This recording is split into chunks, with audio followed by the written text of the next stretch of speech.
அனைவருக்கும் எனது வணக்கம். பொங்கல் சிறப்பு.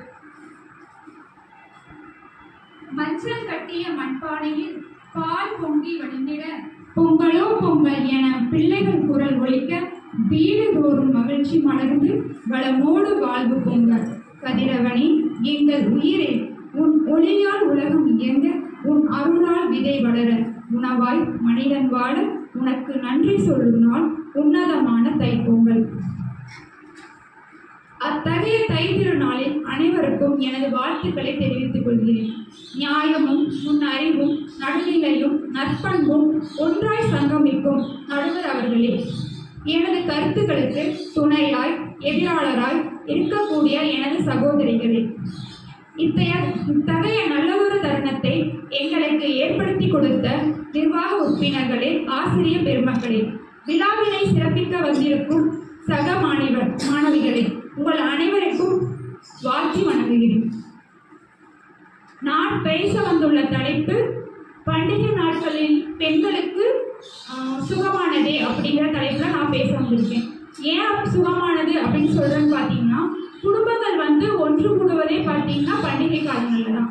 இப்ப தனி குடித்தனங்கள் பெருகி கொண்டு வரக்கூடிய இந்த காலகட்டத்துல குடும்பங்கள் எப்போ ஒன்று சேரும் அப்படின்னு பார்த்தீங்கன்னா பண்டிகை காலங்கள்ல. இப்ப நாள்தோறும் அன்றாட வேலை செஞ்சுட்டு இருக்க பெண்களுக்கு இடையில விடுமுறை வேணும் அப்படின்னா தன்னால எடுத்துக்க முடியாது. இப்ப பண்டிகை காலங்கள்ல பார்த்தீங்கன்னா அவங்களுக்கு தேவையான விடுமுறை கிடைக்குது. அதனால அவங்க ஈஸியா பங்கு பெறுறாங்க பண்டிகைகள்ல. தனி குடும்பம் அப்படிங்கிறது பார்த்தீங்கன்னா எல்லாத்தோடையும் சேர்ந்து ஒட்டுக்கா விழாவை கொண்டாட முடியாது. ஆனா கூட்டு குடும்பமா இருக்கும்போது எல்லாரும் ஈஸியா குடும்பத்தோட சேர்ந்து பண்டிகையை கொண்டாடலாம்.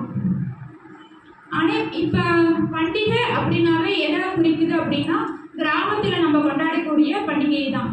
ஏன் பார்த்தீங்கன்னா இப்ப பொங்கல், உதாரணத்துக்கு பொங்கலே எடுத்துக்கோங்க.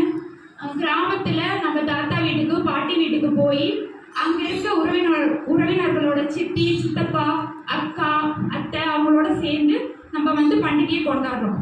அது மட்டும் இல்லாம நம்ம அந்த வேலையும் அவங்க பகிர்ந்துக்கிறோம்.